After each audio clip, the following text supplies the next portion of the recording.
Hey there, Dave here, along with Chris and Jordan. We are Dumb Money. Welcome to Dumb Money Live. We've been watching votes being counted for days now. We're still not 100% sure who the winner of the election is going to be. More vote counts expected tonight from Pennsylvania. They could come in at any minute. The networks and media could call this thing today, although still not official for a while.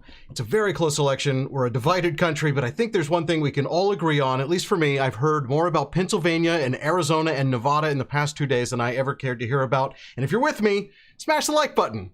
It's a vote for Dumb Money and a vote for the YouTube algorithm, and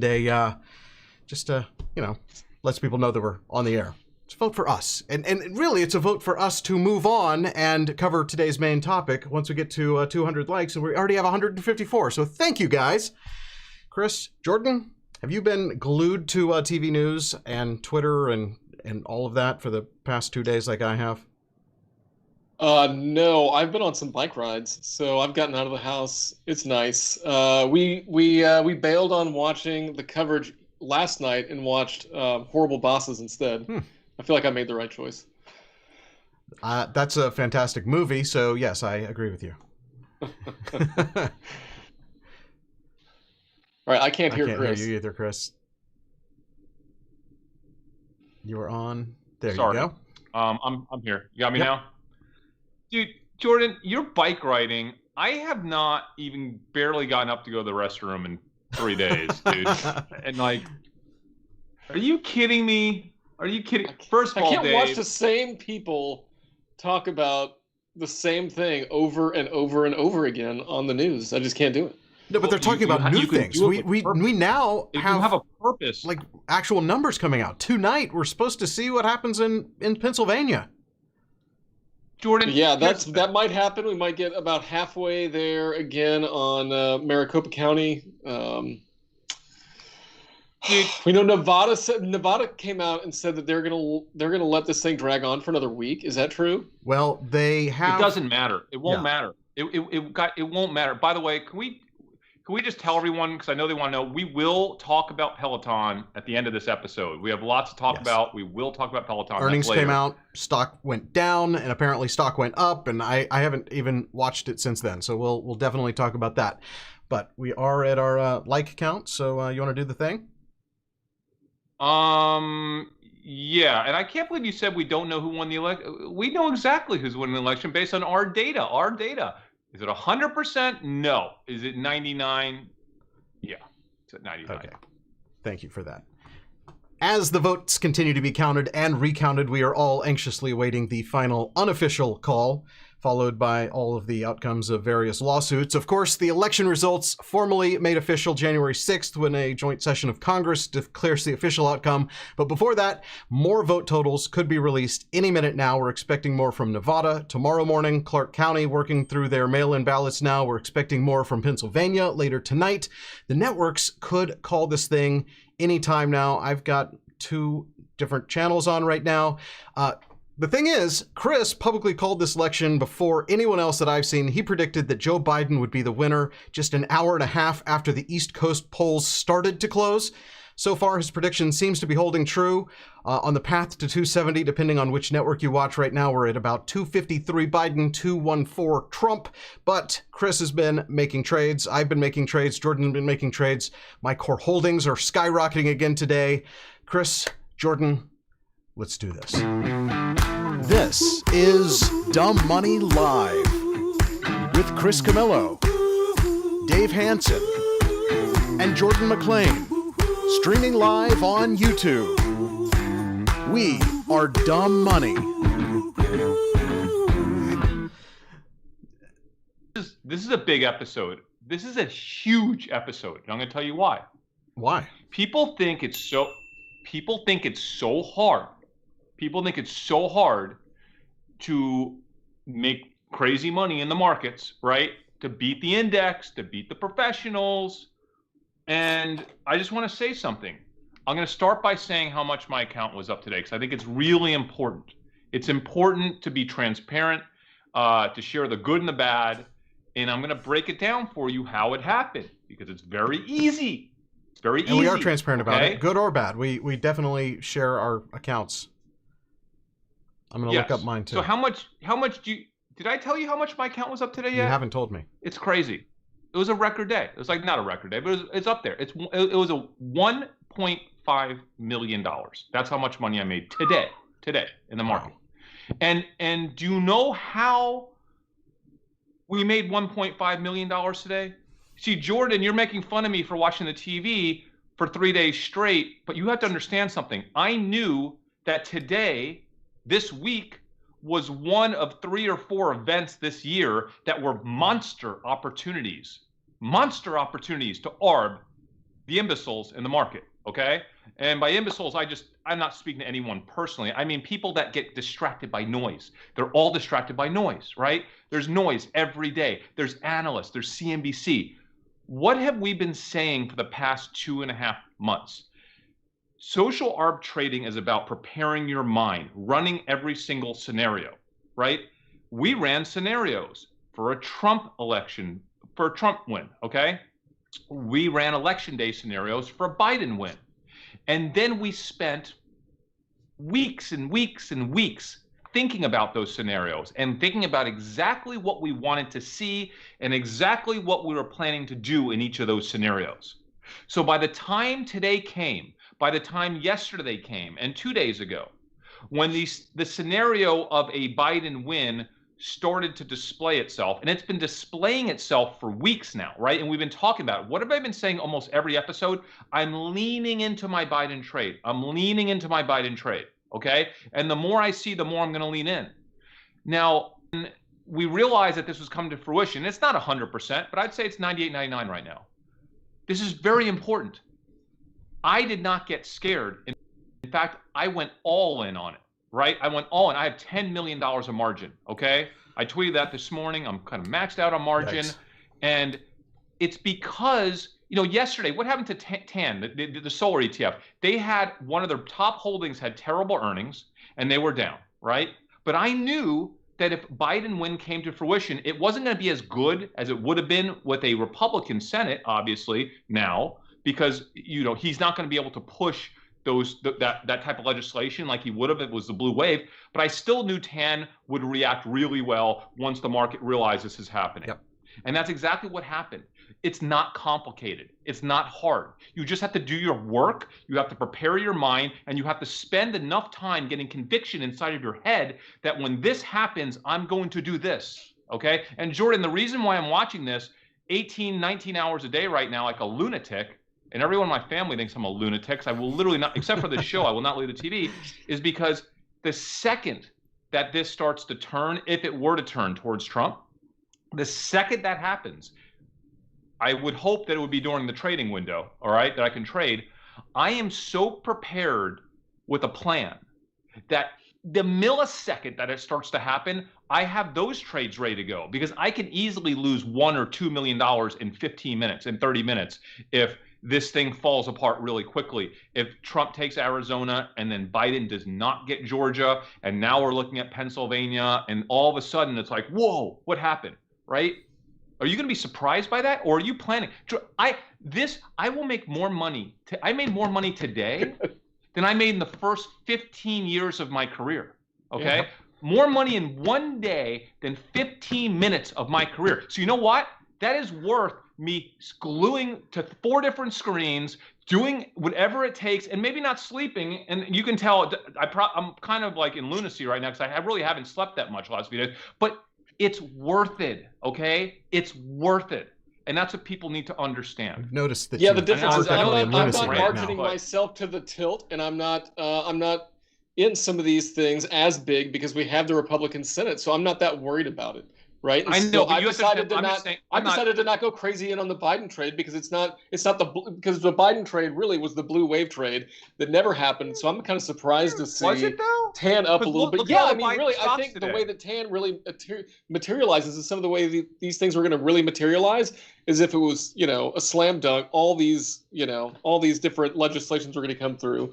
With Biden and Trump, with Biden and the Reds in the Senate, I'm like, it just doesn't seem as exciting to me.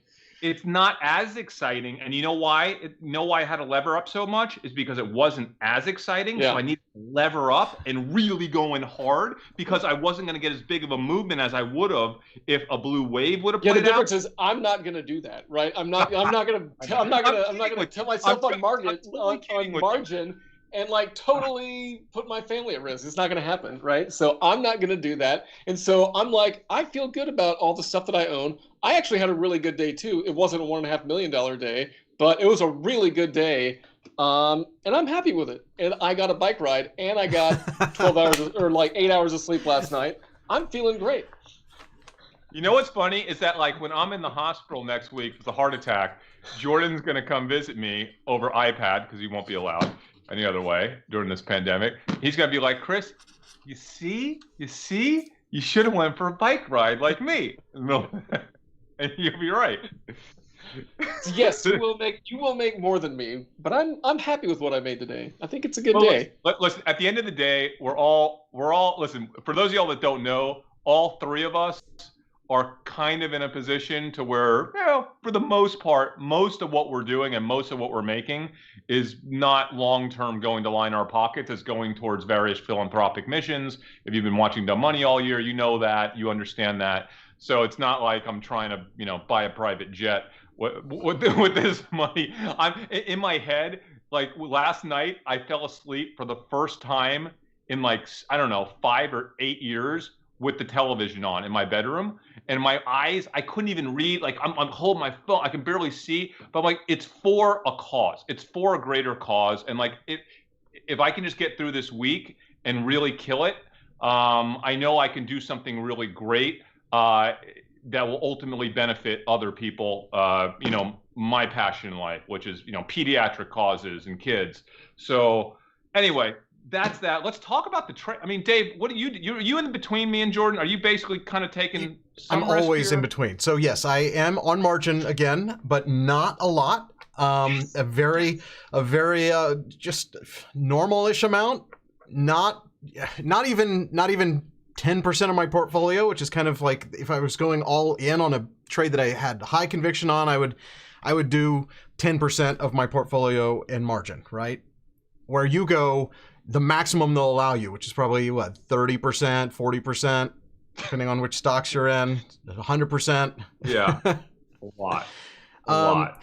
So I should have done it yesterday when TAN was down, but I just feel like TAN is the place that I wanted to be, and so I bought it on the way up today. I got a decent chunk of TAN, a few thousand shares. Nice. And at that point, basically, I try to stay fully invested at all times, and that's kind of just my go-to. Is like you don't want to be not invested. You don't want to be in cash when there's this market going on. And so, yeah, I pulled a little bit of margin off the shelf and bought some TAN today. Dave, you want to know what's so funny? When what I've been checking to figure out what stocks, I want to make sure that I go in a little heavier in these stocks. I don't even look at my portfolio. I actually pull up an image of the episode we did, I don't know, a month ago called Stocks We're Buying If Joe Biden Wins the 2020 Election. There it is on my phone right there. You literally, that is the episode. If you guys haven't seen this episode and you really want to go in deep on all of our Joe Biden winning the election stocks, this is literally it. Like, you need to watch it. It's on Dumb Money. Wait, is that Dumb Money or Dumb Money Live? I don't even know. The summary episode is on Dumb Money. So youtube.com/Dumb Money, and you can find that. I did the exact same thing today. I was actually, I kind of wanted to get a quick summary of what we did, and I knew that we had tweeted out specifically like the top things in each category. I'm seeing if I can find that tweet so I can put it up on the screen. But I have the tweet, right? You want me to send you? I sent a pic of it to Varsity today. Do you have a link to it? Send me a link to it. Yeah, I have an image of it. I have an image of the tweet. Well, that'll take I just took a photograph of it. I just texted you an image.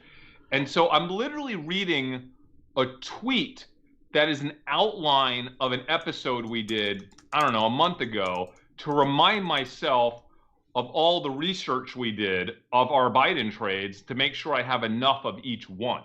And then I'm going through, and you're right, Jordan, a lot of these are not as interesting because of the Republican Senate. But did you know, Jordan, that if depending on how things go in Georgia, it looks like we're going to have potentially 2 seats go to a runoff in January, and if the Democrats win both of them, with Nancy Pelosi being the tiebreaker, they will technically have control over the Senate. Now, that said, I think 2 of the seats that they would have under their control are labeled as kind of like independent seats. So they couldn't necessarily push legislation through, like just ram it through, right? Like that's really really far left legislation.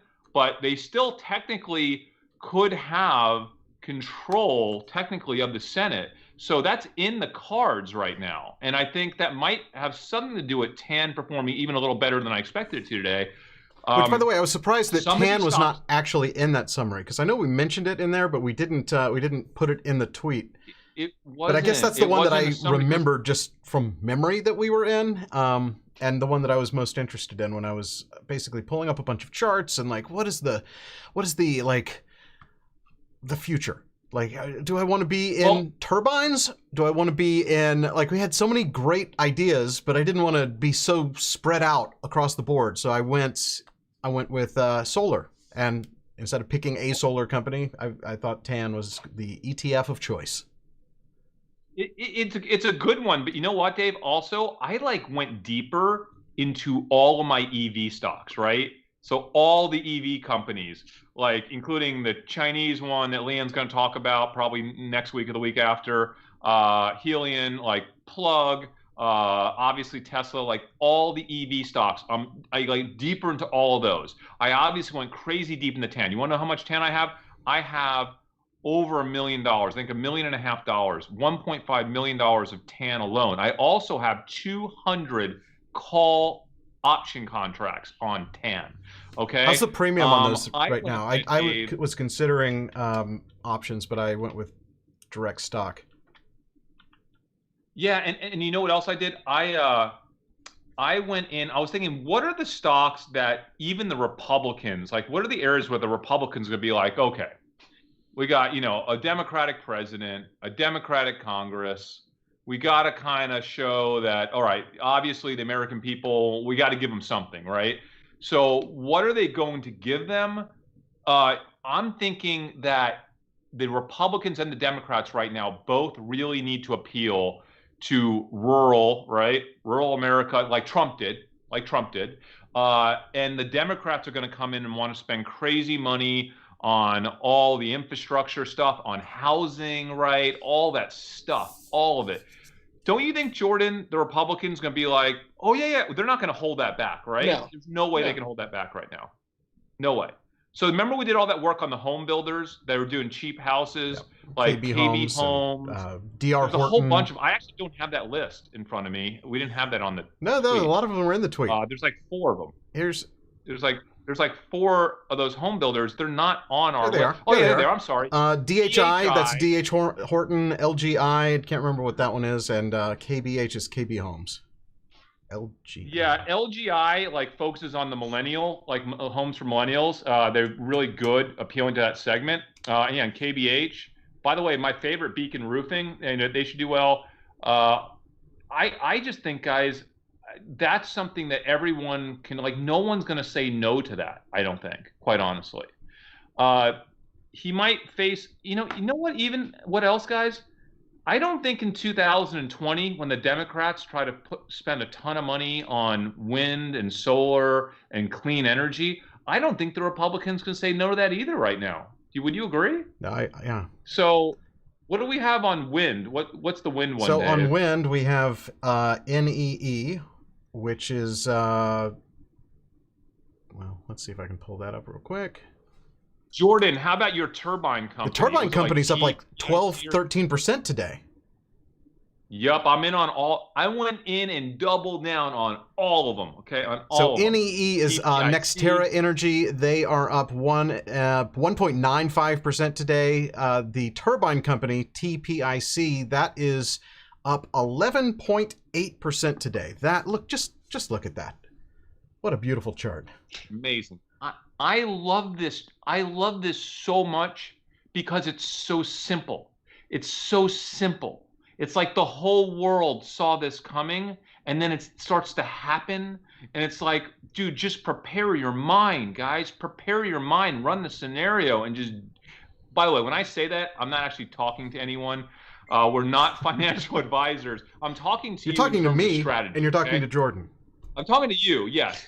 But we're not financial advisors. I don't know what your risk is. I don't know what your objectives are. Do not copy our trades, but I want you to run through the scenarios, right? And figure out what you need to do for yourself, but preparing your mind and then us just doing it.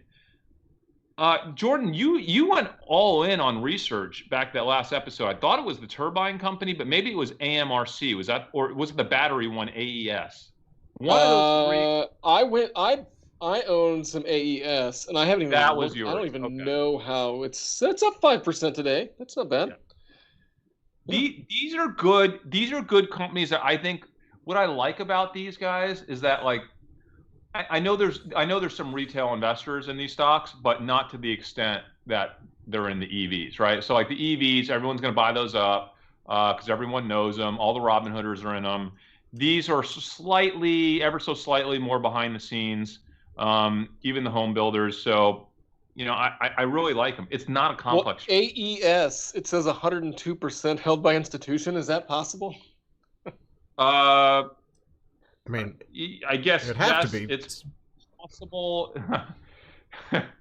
It's possible if they overextended the shares, and you know someone's gonna have to come make good with that. But yeah. it happens. So man, I mean, it's not complicated. That's my trade. I mean, guys, we prepared for a Biden presidency. We prepared for a Trump presidency. Yes. We did just as much homework. I just haven't been focused on it the last couple of weeks because I didn't think it was as likely. But we were totally prepared to go in that direction. And I do want to say this. I've had a couple people on Twitter that are like, hey, the show is getting more, leaning political, right? This is the most unpolitical show. You wouldn't imagine what my political beliefs are. I hope you guys never know what they are. What are you talking about? You are the centrist. That is.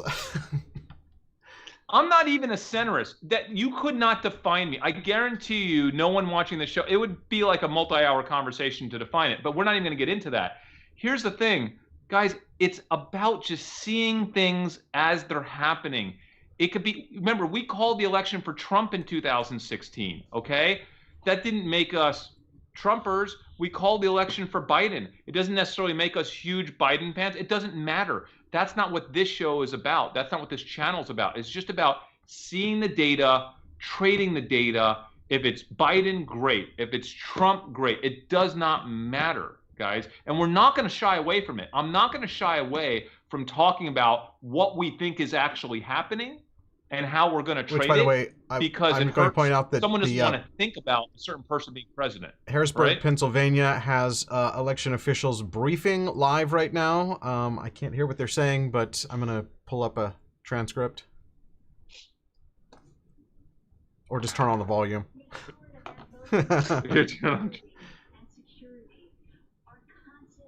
They're probably talking about kind of I would imagine, like the lawsuits and stuff that are getting kicked around.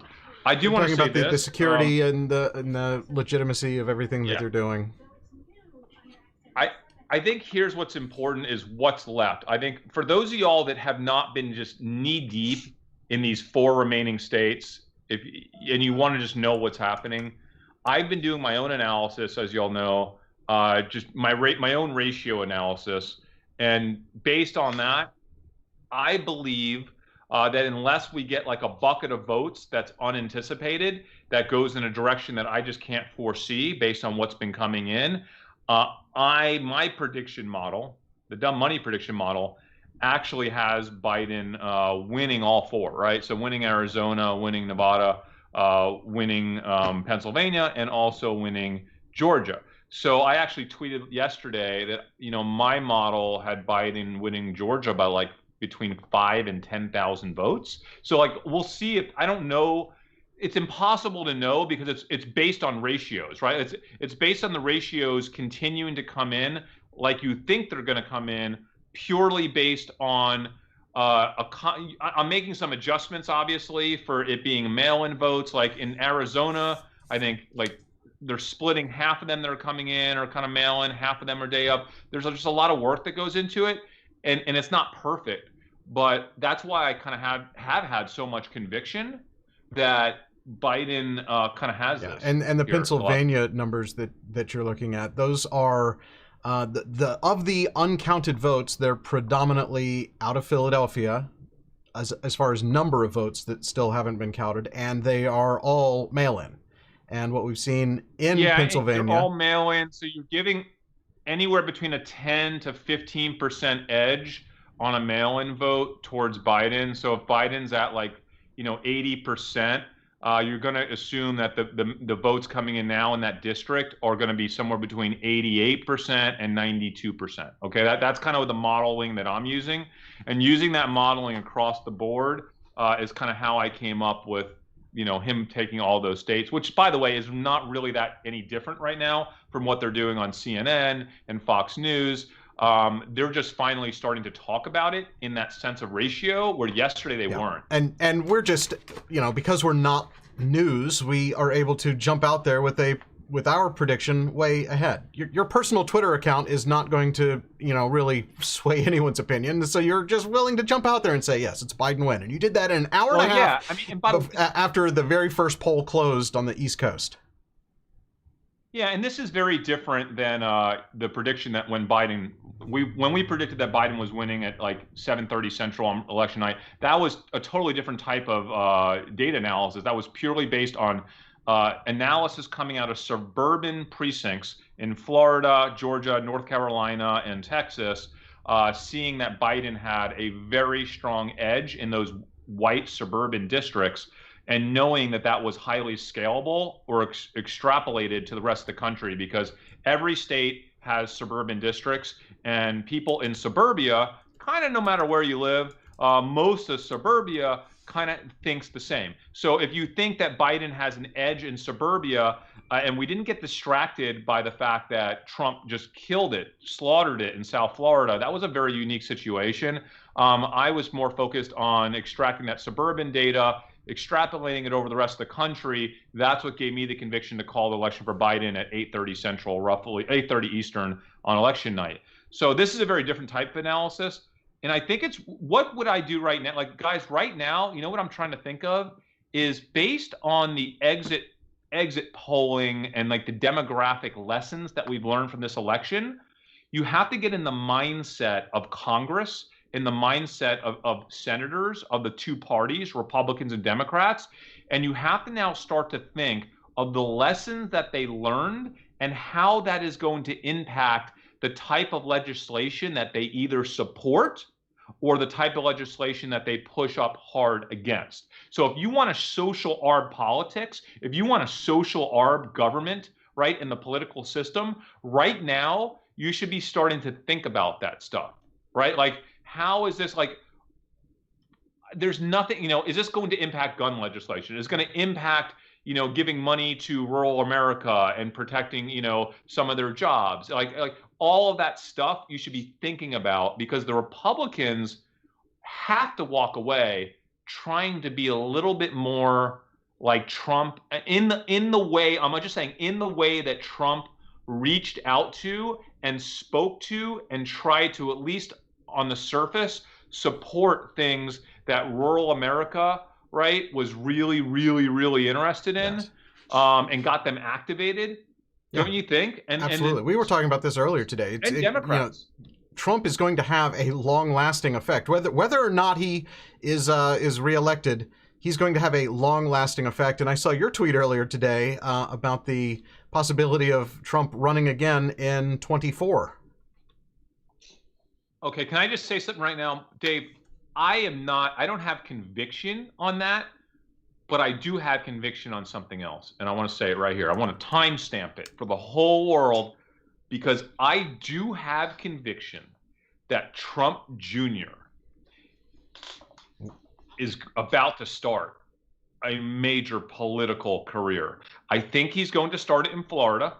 Makes the most amount of sense. I think he'll probably start it in a Congress seat, okay, in Florida. I think it's coming. I don't know which Congress seat. I feel it happening. I feel it happening. I don't know what Donald Trump does. I think he might go for presidency in 2024. He might kind of at least float it out there, whether he's going to do it or not, right? Do you think, Dave? He will love the publicity of having his name back in the headlines, like there actually would ever go away from the headlines. But do you think it's going to be Junior, or do you think it's going to be Ivanka? I'm saying Ivanka. Like, I think she is the more electable candidate. I'll say this: I'm not saying Ivanka, but I what am are you saying are you saying? Don Jr. I'm saying that they're going to build a political family the same way. Yeah, that maybe they all do it like the Bushes. A dynasty. And I'm not even saying that Eric won't get involved. I saw Eric yesterday when he came out with Giuliani, and he was. I mean, I think they're probably all going to do it, but I think the central figure for that movement of the Trump family will be Trump Jr. He's had an interest in politics his entire life. He was more political than Donald Trump was. He is the instigator for a lot of the political stuff here, okay? He's been playing his cards somewhat carefully. Like, he's playing all sides. He's playing the Trump fringe movement, right? And he's also at the same time trying to keep himself out of the most controversial aspects of it. I think Trump Jr. is going hard into politics. I'm not saying the others won't as well. I think we're going to see. Think what happened to the Bush, right? Bush Sr., he was in for 4 years and out, right? That didn't stop. Yeah. Right? George Bush, right? Coming back and getting a two-session presidential term. After being governor. So maybe we need to get like a Trump governor somewhere. Is that what you're thinking? Or are you thinking Senate makes more sense? I'm thinking Congress. I think he'll start with a congressional seat out of Florida. I think that's where he'll probably start. But I want you to think about this. In 2024, 2028, whenever it is, how do you run against a Trump? Forget about the election, for the Republican Party to get the nomination, when you have multiple people running for a ticket in the Republican Party, how do you defeat a Trump if they're going to get 40% of the vote in a nomination and the rest of the tickets split between 3 or 4 people? How do you purely do that? from an existing following and a brand recognition standpoint? It's going to be hard for the Republican Party to do anything that isn't Trump. Dave, you can't stop them if they want to do it. The Republican Party cannot stop a Trump Jr. in 28, whatever it is. If he takes a Congress seat now, he gets elected. I know they have the influence to make that happen, right? He gets some more experience. Then all of a sudden, how do you stop them from getting nominated? I'm saying from at least getting nominated if they're going to carry 40% of that vote and the rest of the tickets getting split the same way Trump did it, right? Just think about that. It's coming is all I'm saying. Am I trading on that? Not yet. No, I think it's interesting. It's too early to think about anything like that. What else are we trading? Because we do also want to talk about Peloton. I do want to say one. Vista. No, we got to talk about Vista and the gun stocks. Okay. So, which by the way, did finally get into Vista too in advance of the election. Oh, you did? I was. Yeah, that was a while ago though. We've talked about that.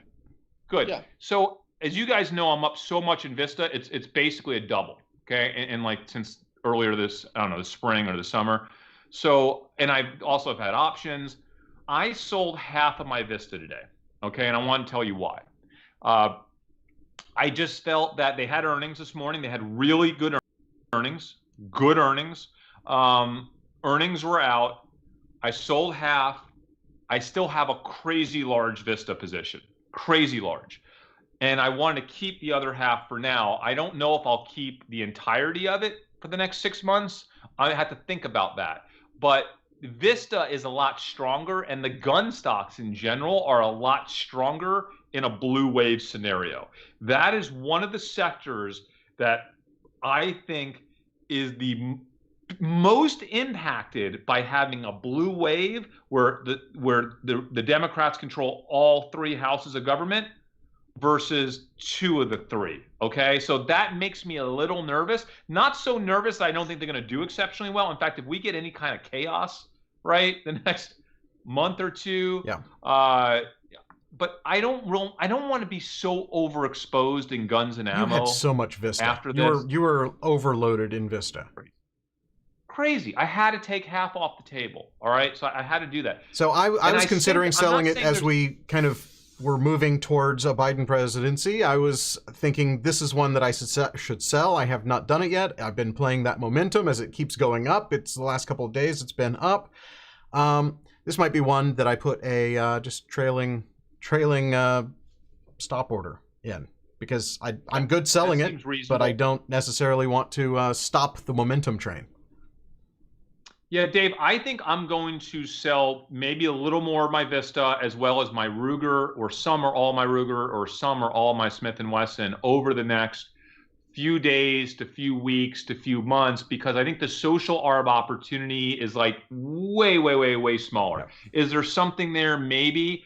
I think if I stay true and pure to my social arb methodology, I should really be selling the bulk of that here. Okay, I really feel that has to happen. So I'm likely to continue to do more and more of that selling over the next days, weeks, months, unless I see something unusual pop up. Okay, but that's a big trade that I was on in addition to this stuff. Anything else we could think of that's Biden oriented?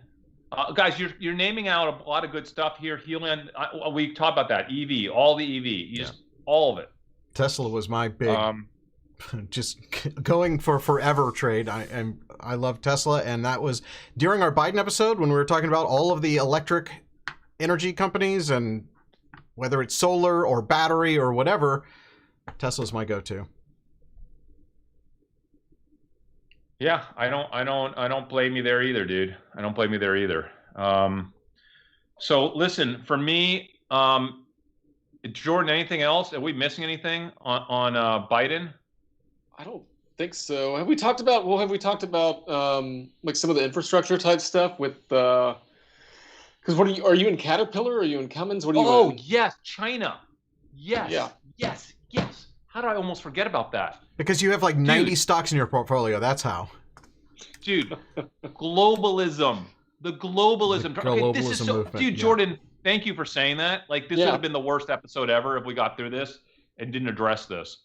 So I think the one area where absolutely 100% Biden and the Republicans should be able to get on the same page is globalism. Now, I say it in a way that they need to do it behind the scenes, because, again, they don't want to insult rural America. But the way the Democrats think, they'll be like, okay, let's do both. Let's do globalism and also do stuff here. We'll just spend money to help people here. But I think globalism in general for the market beats nationalism. For the market, we all know that. All the economic Republicans love globalism over nationalism. Historically, Democrats have loved globalism over nationalism. Well, we know some of these companies, once they get so big, they have to go global, right? And so they can't grow anymore in the United States. Yes.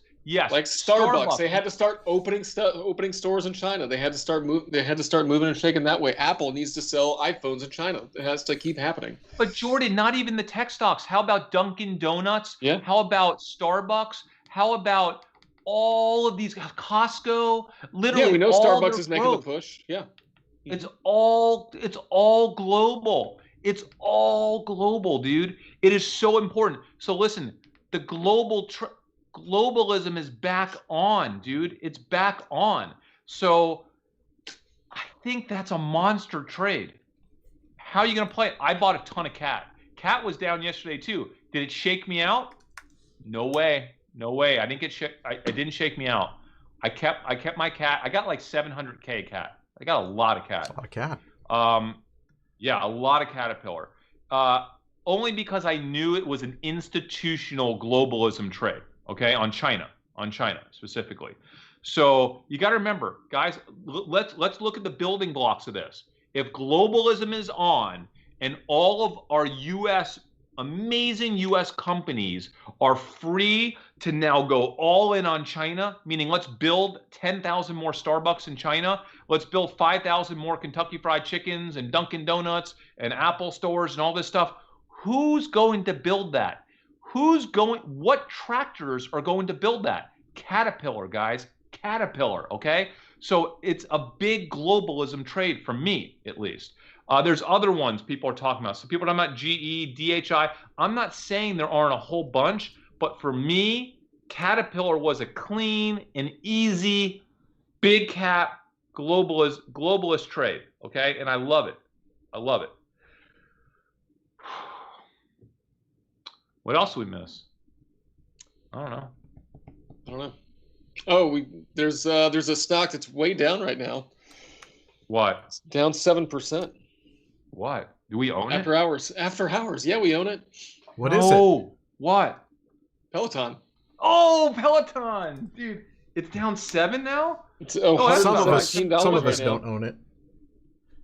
Okay, this is for those of y'all that have been following the Discord, you know that I made a move today. I posted in Discord under Dumb Money Trades. I also posted it under Peloton, the Peloton channel.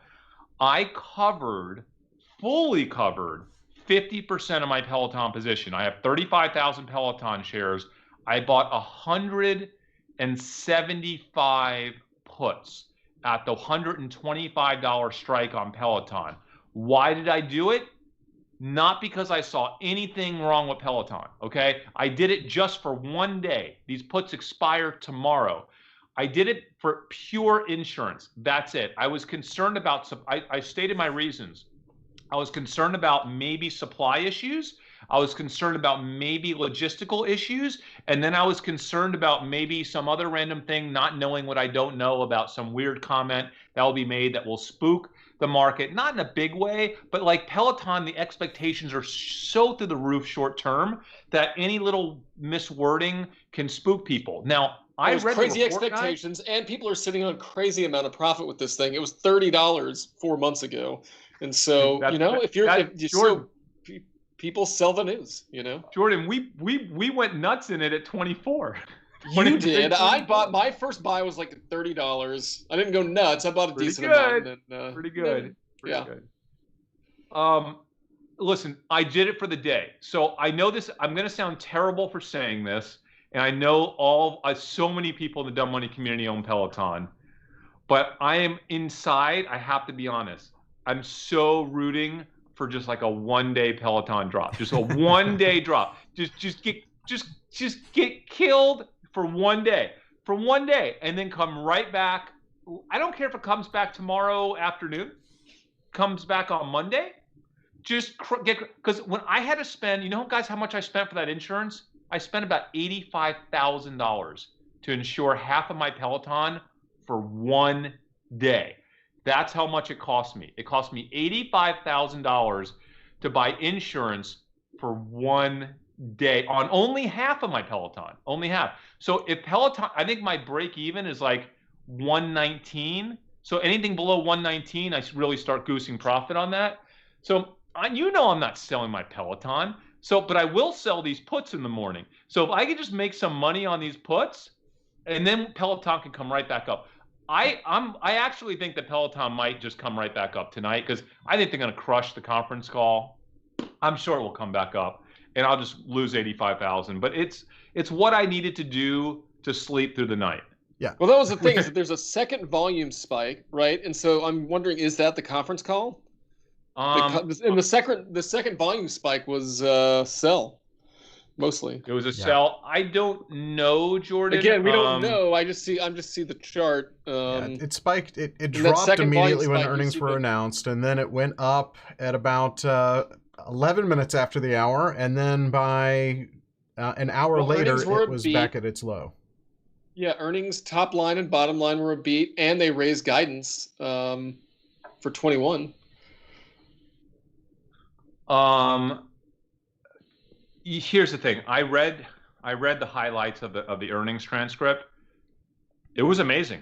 I loved everything about it. I thought it was great. In fact, it was so weird who has revenue projections and like doesn't put a ceiling? There's like, we're going to increase our projections to, I don't know, 135 million to or more.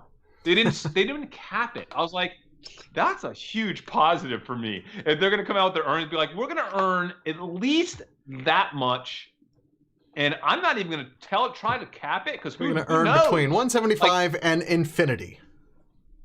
And do you know why they might say that? And I'm not, guys, I haven't listened to the call. I have no idea what's going on. I was thinking maybe they said that because it's a supply issue. That's what made sense in my head. If you think you have all the demand in the world, but you might or might not have a supply issue this quarter, you're going to say, I know I'm getting that many bikes, and I know that our minimum revenue is going to be that. I don't want to tell you how much revenue on the top side, because it could be so much crazier or higher than that, it's going to look ridiculous. It's going to look ridiculous if I say we're going to earn, 150 million to 250 million next quarter. You're just going to look ridiculous. So maybe there's like, hey, we know we're going to sell that, and how high we can go is totally dependent upon how much inventory we get and our ability to kind of max out our logistical network, which I know they're having some issues with, and at least geographically.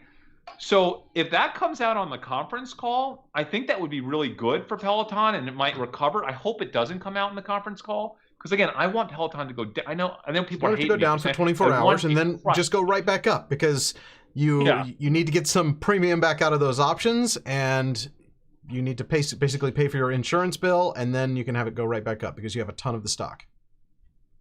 Yeah.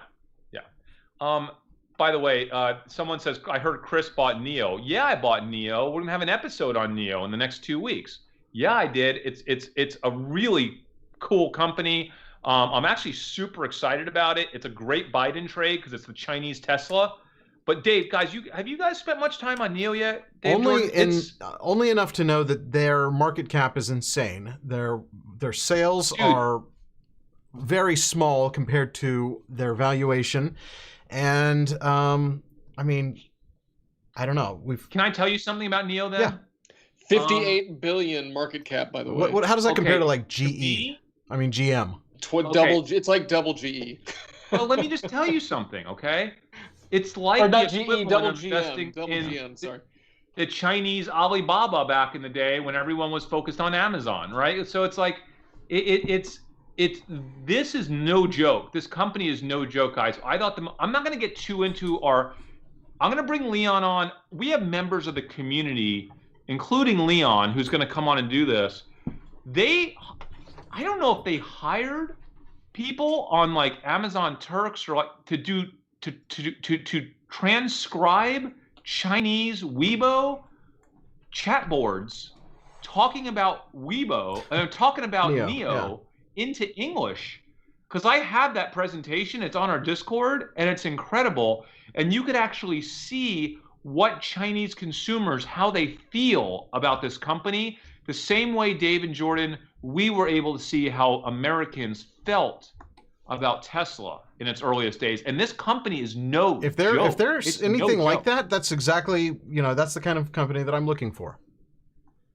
Yeah, it's no joke. I am not done with Nikola. Kurt Karlsoglu. I'm not done with Nikola. I'm still shorting Nikola. I have not covered my Nikola short. Okay, and I was just thinking about Nikola today. Oh, dude, I have a new trade today that I bet neither of you guys remembered, and it was a Biden trade. I'm so glad I just remembered to tell you about it. You should have told us before. What was the one Biden trade that was a short that we were like, it might not be the first or the second. I think I was like, it will be like the 5th or 6th or 7th. Think about it. Just think about it. It was Nikola, related to like Nikola and all that stuff. Can you guess? I don't know. Was it Nikola? We did it's related to Nikola. Would you rather episode is it guys, Kodak? on this?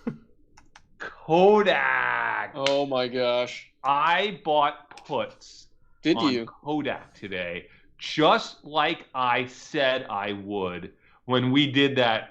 What we will trade if Biden becomes president. Hey, they're up today, 2.3%. Is it up today? It's up today. Yeah, it's been going up for 5 days. It was up when I bought it, I think. I'll tell you why I bought the puts. I think Kodak is not like super top of mind, and I have to full transparency. I did zero refreshing, like I did zero research to refresh myself on what's going on over there. But the assumption is, my thesis is that if Trump is out of office, that Kodak deal completely falls apart. That's Yeah, my it was like thesis.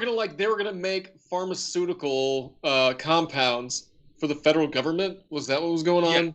And my thesis is it falls apart if Trump, and I don't know if Wall Street just forgot about this deal or whatever, but I didn't spend I spent like, I don't know, 15, 20,000 bucks on puts, something like that. For my portfolio, it wasn't crazy, but I said I would do it and I did it. Okay. So I think I have the January puts. Let's see what happens. By the way, I destroyed on my Hertz puts. I think I doubled my money on those Hertz puts that I got. And I So got here's out a story. Kodak got stock is delisted. You guys rising. got delisted? What's that? Oh, it did? Hertz got delisted. Yeah. Yeah, It so should. I cashed out at a 2x on my Hertz puts. So here's a story. Kodak stock is rising because election uncertainty keeps drug business in play. That was yesterday. So they're not in the drug business. I know. But it's still in play. They could be. If you look at where And if it their comes out stock of price is, they had that review giant from, spike up just on the news that they might turn from a film company to a drug company, and it dropped and had, it's just bouncing around, but it's still trading way higher than it would if they are no longer a drug company and have to go back to making film for all 7 film-based cameras that still exist on Earth. I know they do other stuff, but isn't it? So why do people keep talking about Roku? Is Roku moving again? I love that's Roku. after you love hours, Roku, Dave. they beat earnings. You're like our point person on Roku. You got to know what's going on. Well, there. I don't know what's going on other than it's up and continues to go up. Tell us in the chat what's going on with Roku while I look up some news. Oh, they're up Browser. $5. They beat earnings. Oh, They beat Nice. earnings. Yeah. Oh, dude, they're up $9 today, $5 after market, Dave. Dude, how glad are you that me and you just like we doubled down on that thing at like 130, 120, 130? Yeah, we did that in reaction to an earnings call. Like I don't know, how long have we been locked up in here? It was like probably 4 quarters ago. I don't even know. Yeah, so they went up big right after earnings announced, then they dropped back, and they're still up. So they're at 230 in after hours right now. Yeah, it's pretty sweet. It's pretty sweet. Okay, SPH. Okay, guys, I have not spent a lot of time on Suburban Propane Partners this week for obvious reasons. I've been distracted. Oh, weed stocks. We'll talk about them in a minute. But Suburban Propane Partners, I'm SPH. a little bit concerned that it's kind of not that. Didn't get cold enough for you. right now. Yeah, and that's why I didn't like the trade to begin with, because I didn't. It was all weather based, and of course the Farmer's Almanac said that it would not be as cold, and then it was all about the supply in restaurants, and if it's not super cold, and I don't know, it just didn't. It doesn't seem to have played out the way you were hoping. We had a colder than average September. If you go into Discord and you go to the SPH channel, you'll see that people are posting from the government. By the way, Discord, you are killing it. Discord You're is killing it. awesome. So we had a colder than normal September, and I think they have data that October, I think, was colder than normal, I think. So November now, I'm not so sure about November, but it doesn't need to be like freezing, but I don't want like a super warm November. That's all.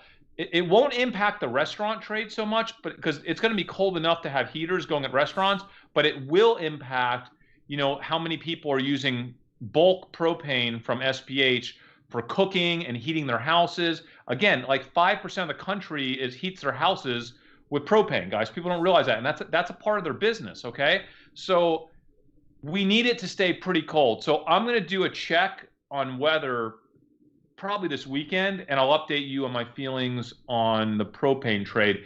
But something that you know what's on here, the cannabis trade. I have not really spent much time on that this week. I'm in it as part of my Biden trade. I don't think those stocks reacted that well this week. And maybe it's because of the split government. That could be part of it. I don't know. But I'm in it. I'm not in it so much that I think I need to pull back because of the split government like I did with Vista. But I think that it's an important part of the Biden trade. If you want to have like a diversified Biden portfolio, and I do, it's part of it for me. And I think Curaleaf, as I said this before, Curaleaf is my favorite trade in that sector. I did a lot of research. I love it.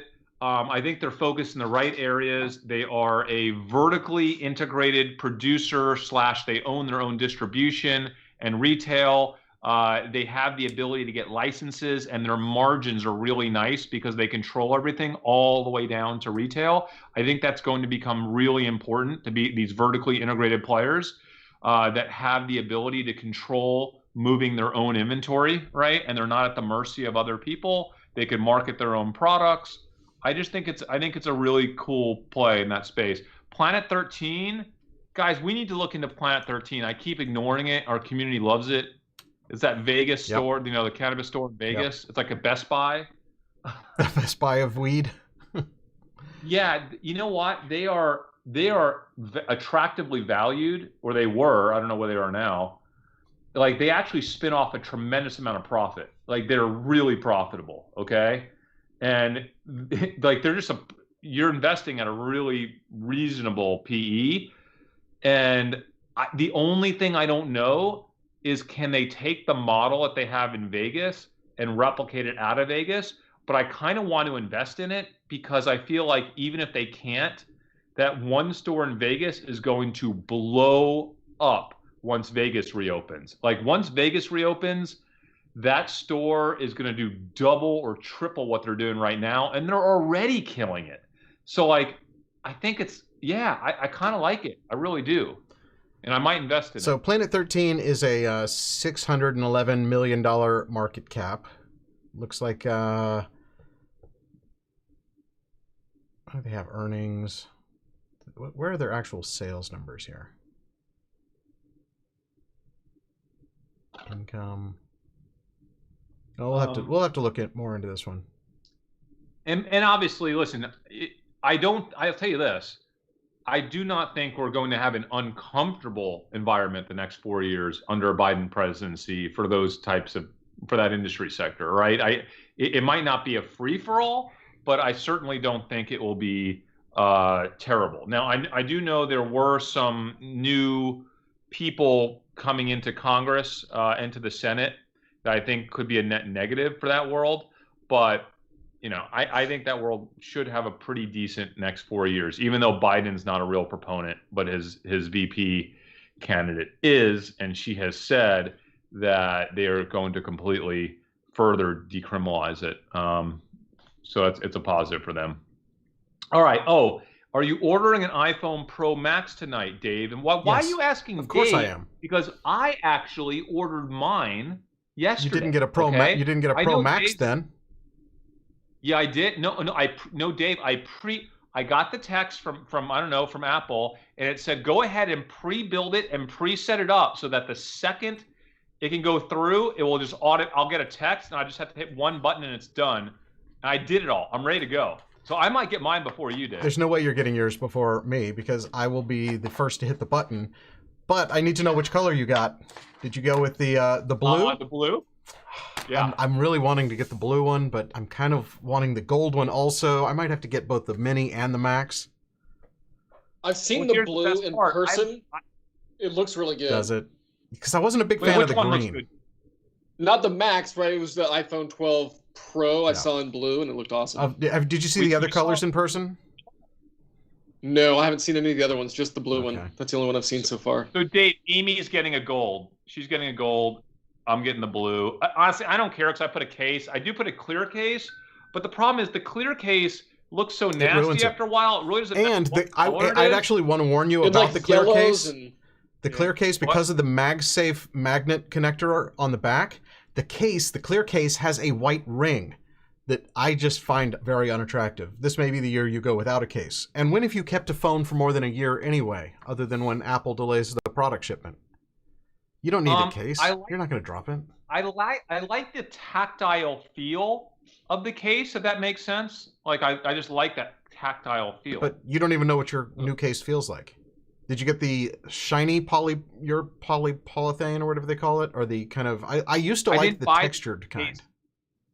I didn't buy the case yet, the new case yet. But you know what I would like to do? I'm surprised no one's done this yet.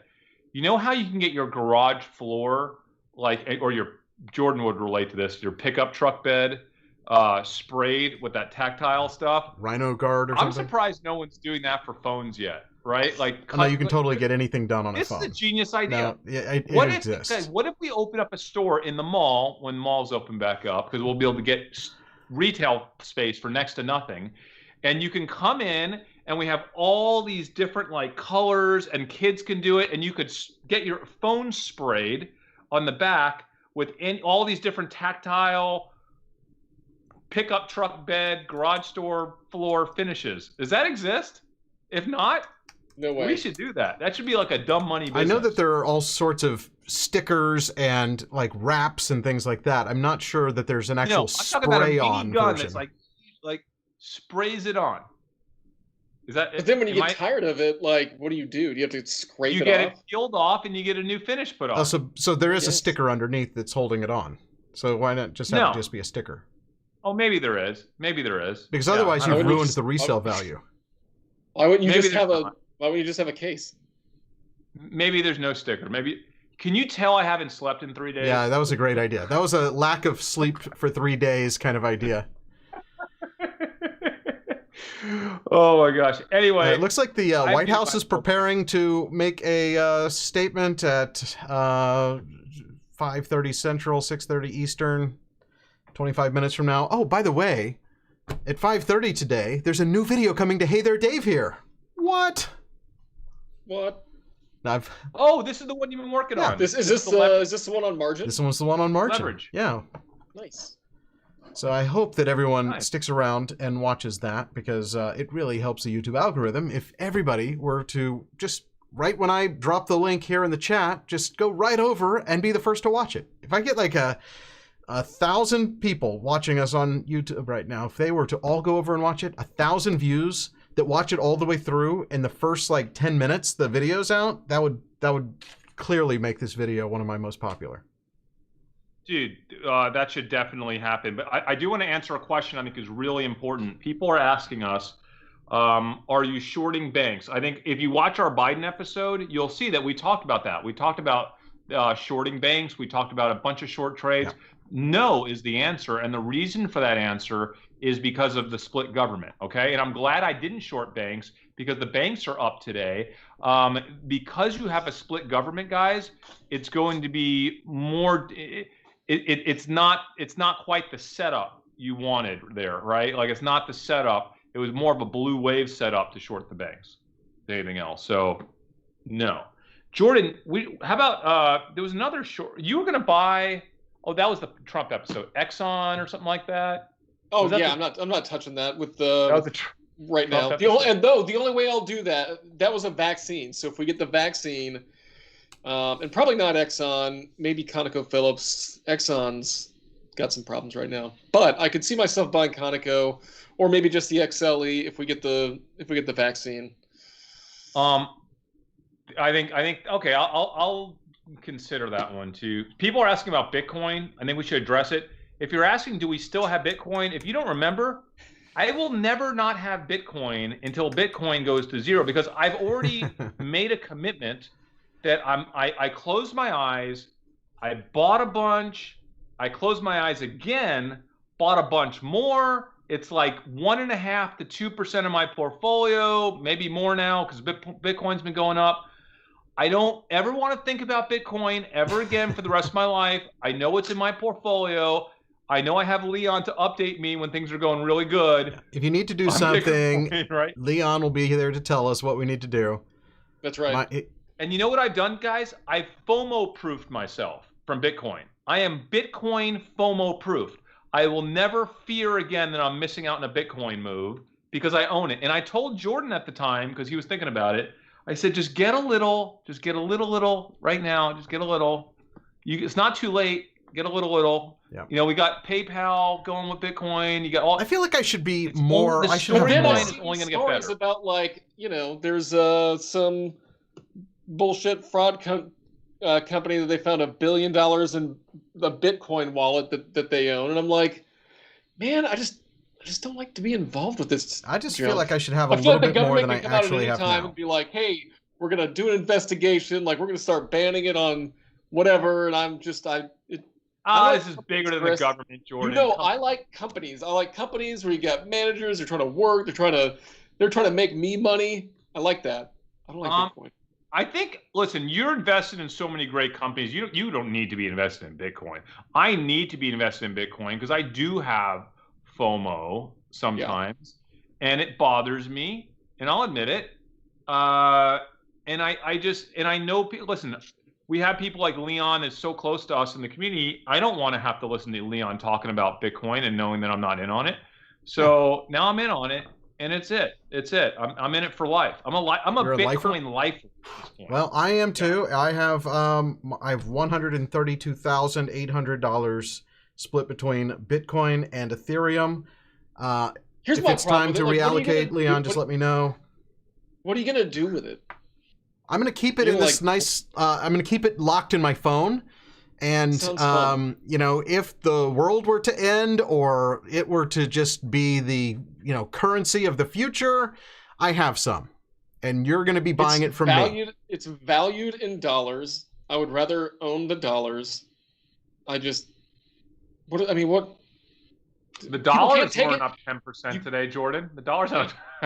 Yeah. What is that? What is the OMG network? Apparently, someone gave me 2.72 OMG worth $7.86. What in the world is that? Is that some spinoff of? I can't help you. Oh My's Go. OMG. It's Ethereum. I don't have any idea what I just bought. Oh, I think my you dog bought some? might need to go out. Dave, do you have any Polkadot? Leon told you to ignore OMG, Dave. Okay, I'm ignoring it. Yeah. My dog man. clearly needs to go out or something. By the way, I will say, I told you guys this last couple episodes ago, there is a webinar tonight on Zoom that Leon is friends doing, who's in our community. It's about writing options. It's about actually selling options. I don't have the link on me, but Leon, if you want to put it in the comments for everybody on there, it's supposed to be pretty cool. I don't write options. Dave does. Dave will probably eventually do a YouTube episode just on that. But if you want to be in like an interactive webinar, there's one tonight or today. Maybe it already happened. What else, guys? I am so worn out. I just need to figure out my Ethereum mix to see if I need to rebalance. Okay, so Leon says that he's 2/3 Bitcoin, and then there was something else. 2/3 Bitcoin, 22% Ethereum, and like 10 and change on DOT. Where do I get the percentages? So I have 114,000 of Bitcoin and 18,000 of Ethereum. That seems about right. JJ says I'm confused as to why a split government doesn't affect TAN, which is solar companies. A split government is not as good for solar as a full blue wave Democratic controlled government, because the Democrats control the Senate, the Congress, and the White House. They are going to go full-fledged green nation, subsidies, whole 9 yards, just go plow right through it. Now, with a Republican Senate, they're going to have to negotiate that stuff, right? No, it's not even that. I think, there's no roadblock, right? You're not having. So the biggest problem in the face of some of these renewables is that you saw Trump. I mean, he would go and he would try to support coal industries and all this stuff. And so you're not going to have those roadblocks for TAN. And so I do think it's you can still have some good growth out of some of these. We know that that's how the future is going, so it's probably worth being in. But yeah, you're right. It's not going to take off like wildfire. So Jordan, don't you think that this is an industry segment too that I don't know if people properly think about it? It's one of those things that's similar to EV where it trudges along for years, decades, quite honestly, and it really needs everything to go right till it gets to a point of acceleration when just becomes part of everything to where like every single person is constantly thinking, do I do it this way or this way, right? And so all Well, of I think a sudden, that's already happening, right? And so every time you see new power generation come online, most of the time it's either wind or solar, right? And so you have a lot of existing power generation that's coal or natural gas or whatever it happens to be, and those things just plug along. And the nice thing about those is they're very dependable.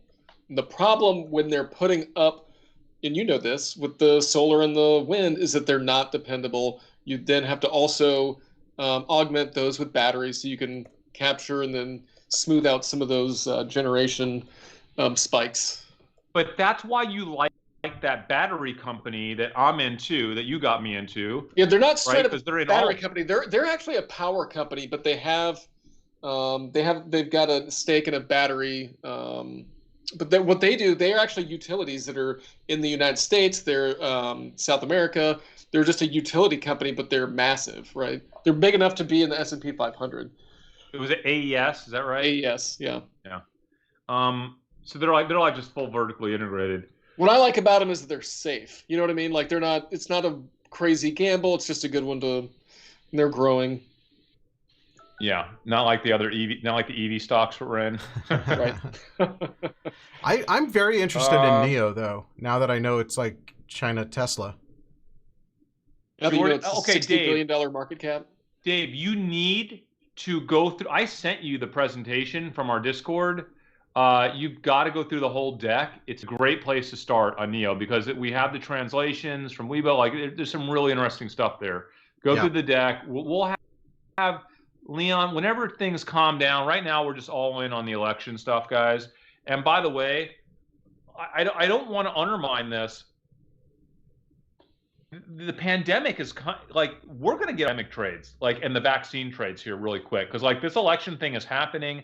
It's going to, tomorrow's going to be a big day for election trades, but quickly you're going to see us turn right back into pandemic trades, because let me tell you, the numbers are getting really big. There's a lot of noise this week with the election, okay?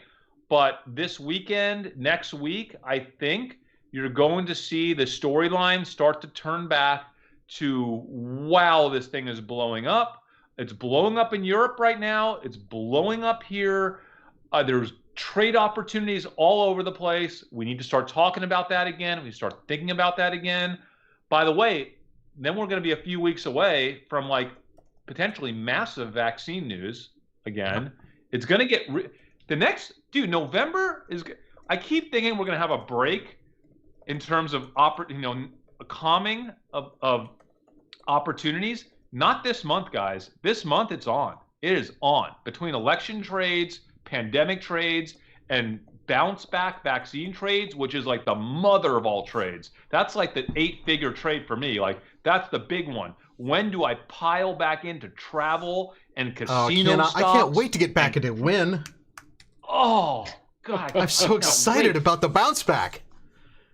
Wait, are you serious? Did you sell your pen, Chris? Are you mocking me? No, I'm serious. I really, that's going to be the one that I go into. I'm still in GAN, my online gambling backend technology company. That are you still in this? I mean, it's been up the last couple days, but I'm in it heavy. Yeah. I'm only 15,000 shares. Are you You're in way Penn heavier still? than me, I think. What, Jordan? Are you in Penn still? I completely got out of Penn because I was concerned about the pandemic going crazy, accelerating, potentially closing down college sports towards late November, which I still think is in the cards. That maybe. and their casinos. I mean, they're 100% U.S., right? And that's why I'm staying out of both Win and Penn. Is pandemic. Winter is coming, and we'll just have to watch that play out. But at some point, there's going to be a huge bounce back, and that's when I rip the Band-Aid off the margin account and just go for it. But okay, remember this, Dave. I want you to think about this. Remember that Wynn and Las Vegas Sands are 70 to 80% is Macau. Okay. Yes. And they know how to handle a pandemic over there. I haven't checked in a few weeks. They might be getting back to like real deal, like really getting back to it right now. I saw some articles coming out, like they're starting to vacation heavy again. And so there might be a pretty small window for us to get back on those two specifically. You know, Las Vegas Sands is trying to sell their Vegas properties. They're putting the Venetian up for sale. Like, and the Encore, Venetian and the one connected to it is not the, what's the one right next to the Venetian that's connected to it? They own them both. They're both the. I don't know. I haven't been to Vegas in way too long. It's for sale, like $6 billion. They want $6 billion, I think, for them. So, dude, they're all Macau basically at this point. Anyway, I can't wait. I can't wait for that trade. We're gonna try to balance it, guys. We are gonna be here all month. If you have not, like, if you haven't hit the bell yet to get our notifications, please do. You don't want to miss the month of November on Dumb Money. Lots of good stuff coming, and we got a little bit of Pokemon here and there. So just know that Pokemon is not over with yet. No, it's not over. I was looking for Live Nation because that's the other one that dropped, and it looks like it's halfway bounced back. But yeah, we're getting in Live Nation Day for sure. Yeah. We got to get in Live Nation. By the way, What congrats about on Match. what about Saber? Is Saber come back yet? Is that? I don't. It's come back halfway. It's like one of those halfway stocks. Dave, you killed it with earnings with Match.com this week. Killed it, and a bunch of our community members killed it too because they were social arbing the new acquisition they did, which is Hinge. I think it's called Hinge. Yep. So congrats, entire Dumb Money community. I was positive that I owned Match, and I don't know what happened. But I went to look yesterday to see how much money I made and couldn't find it. Don't you hate that when you are sure you're in something and you just actually never bought it? Well, I bought it because of you. You kept reminding me of it, and so I eventually bought it. I did buy it, and I must have accidentally sold it, or maybe you know what happened? Remember when I got margin the last few weeks a couple times? And you needed to sell something quick. I need to sell something. I'm going to sell Dave's stock before I sell one of my own. Well, so I probably sold Match and I paid the price. You win some, you lose some. Yep. So that's it. We got an awesome November coming up. I'm super excited. DraftKings, guys. I'm not in it, but I'm not like against it. It's just not on my radar right now. We can only do so much.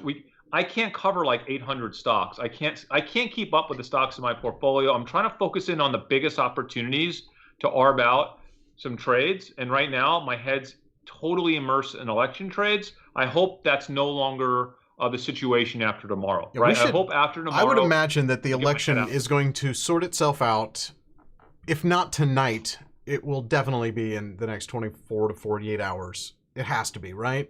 Even with lawsuits, even with all that stuff, the market is going to have just moved on, and then it's all about stimulus, and it's all about. You saw the Fed talk today, right? Yeah, I heard about it. Yes. I'm starting to get withdrawal right now, guys. I'm gonna be honest with you, from election coverage. Because you've been away from the TV for all of like an hour. Still going on? I forgot about it. I have been away. How long? I've been away for like a full hour and 20 minutes, and I'm starting to feel the withdrawal symptoms. Here, let me turn on some special effects lighting so that you feel like you're watching the election again. It's not bright enough. What if big news hits, and after 3 days of me not leaving the screen, I am on with you two guys, and I miss it. Don't worry, I still have it on. I still have it on here, so you don't have to worry. If something crazy happened, it would come up in the chat. These guys are on the ball. Yes. All right, fine. It's not the same. We are just 7 minutes away, 8 minutes away from the launch of a new Hey There Dave Here video, and it is a good one. I really want everybody watching us today to immediately jump over and watch the new video. As soon as it launches, we're 7 minutes away. And by the way, when Dave says new video, he doesn't mean like this spur of the moment junk that we're doing right now. He means like he's been working for a week on a beautifully polished, edited video that I cannot personally wait. Now, this one's not to edited. see This it. one's just like, no, I'm kidding. This one is the same polished video that you come to expect. I did the I did the gray backdrop because I think people like the gray backdrop for me talking about money. I'll watch it even with the. I'll watch it multiple times with even the sound off just to appreciate your production value. So Thank you, Tim. yeah, I can't wait to see your video, Dave. We'll have to send them there the second this is over. So they have to wait another 7 minutes to see. Yeah, this because thing? it's scheduled to launch on YouTube at 5:30 Central. So we I'm getting short of breath, dude. Like I need my election coverage. Like don't worry, stuff is nothing's happening. happening. I can feel it. Nothing's I can happening. I have the feel it. TV on right now. Nothing's happening. Trust me, you're good. It could change in a second. Well, it's still 253 to 213 on CNN. It's still 253 to 214 on MSNBC. It's still 264 to 214 on the New York Times. The fact that Can I you know tell these me numbers what's is going on in ridiculous. Georgia? Do we get more in Nothing's Georgia? nothing's Like, in how far Georgia. apart's the vote in Nothing's Georgia right happening in Georgia. now? How many ballots? The are left? next one we're going to see is from Pennsylvania. They are counting around 500,000 ballots, I believe, and they're going to be dumping. I love the way that dump is the verb that you use when it comes to releasing news and ballot data, but they're going to be dumping the data tonight. The reason I have the TV on right now is because I wanted to know if a data dump happened, but it has not happened. And they're promising that they're going to have Genius just data said tonight. November 5th, 6:13 p.m. Wait, what? Hey, listen. A new update of around 37,000 ballots just came in from Pennsylvania, of which Biden got about 2/3. This reduced Trump's raw vote margin to about 78,000 votes. That's Pennsylvania. Thank you, evil genius. When did that come in? That 2/3 is not good though. He needs more. No, 2/3 I think was it was like 64 to 66 is what he needed. What precinct? Where did it come in from? I don't Did it know. tell you? He didn't say. Yeah, that was from about 10 minutes ago, and Pennsylvania. It all depends on where it came from, dude. Yeah. Yeah, and Yeah. It all depends. the majority. Maricopa so is that's doing theirs at 9 p.m. Eastern. that's seven. That was seven. I'm sorry, 37,000 ballots that just dumped 10 minutes ago. They're still working on around 300,000 to 500,000 ballots. That's what we're still expecting out of the state as a whole. And on the map that has the kind of heat map of which counties have the most ballots that still need to be counted, the biggest dot on the heat map was around Philadelphia. Do you know how much money I would pay to license just for this week that mapping technology that like Fox News has and CNN has, where you can just touch and zoom each little tiny precinct? Yeah. You can go into and then you could hit the button and it will show you 2016, 2020. Why don't they put that online? I mean, the New York Times version is very interactive and fun, and there's a bunch of them. The 213 or 270 to win site is fun to play with. Politico has one that's interactive. But as far as being able to zoom into the county level and see precincts reporting, my favorite is on the NBC version when they zoom in on the uncounted votes and show you the percentage that was mail-in versus in-person, that they, pretty much all the in-persons counted now, but when they were able to zoom into that level of detail at a county level, the war rooms that are keeping the data together for the networks, remarkable to me. Dave, Evil Genius 007 says, Jordan, most of the 30,000 votes came from Cumberland County, Harrisburg, which is the capital. They're saying that's Republican leaning. Trump leads there, 55 to 44% now. Biden won about 70% of the tranche. So that's actually a net positive for Biden. Like, and you know what's interesting? Like for me, I don't even care what happens in each of these states. I just want something to happen while I can still trade it, because I have 90 minutes left of aftermarket, right? Like that I can actually trade stuff. You want some definitive news that you can trade ahead of anyone else. Yeah, I don't want things to happen after 8 p.m. Eastern because I can't trade it, and it's just completely That's like my worst nightmare. So if it's going to happen now, and let me trade it. That's Yeah, all. and That's all I'm Tim White asking. is saying that Politico is cool because it lets you play out scenarios. Do you know how many different scenarios I had going? I know all think the it's scenarios. so fun. I don't need to play out any more scenarios. But by the way, Crocs is hit an all-time high today. So I'm not. If there's one stock that I love dearly, but I'm not following this week, it's Crocs. Okay, no offense. I love my Crocs stock, but I know I'm not following Croc stock this week. I have no idea what happened. I don't even care. I got my Croc stock. I'm not thinking about it this week, but that is cool if they had a nice day today. I don't trade futures, guys. At some point, I might, because I don't like being handcuffed late night. At some point, we might just need to do it. Yeah, I don't either, but I don't really know why. Oh, Ask Sebi's watching. Hey, man, Hey, Ask Seb. Sebi, what's up, dude? He's awesome. If you want like up to the minute credit card updates on credit cards coming out, Ask Sebi. He's the reason that I can't even compete as a credit card YouTuber. I can only do like special event credit card kind of things. He's awesome. Yeah. No, that is for sure. Whew, all right, Dave. It's 5:29. Let's do this. You know what? We got to get people on your channel. It dropped. I just refreshed my own website and my video is out. So if you check the chat right now, go check out the new video all about margin trading. We talked about margin on today's episode, so you should definitely go check that out. Hey there, Dave here on YouTube, and if you do go to watch the video, please watch it all the way through because that is really what YouTube wants. And after you watch it, YouTube is going to suggest another video. I'll even point to it just like this.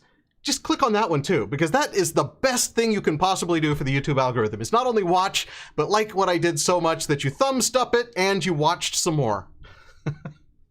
Speaking of thumbs up, you could thumbs up our video, guys. Can we get just one before you log off? Just hit that thumbs up, and then you could disappear and watch Dave's video. You should absolutely. But you got to tell them where to go, Dave. No, I did. It's in the chat. So in here it is. Once again, the chat moves so fast here. So there it is.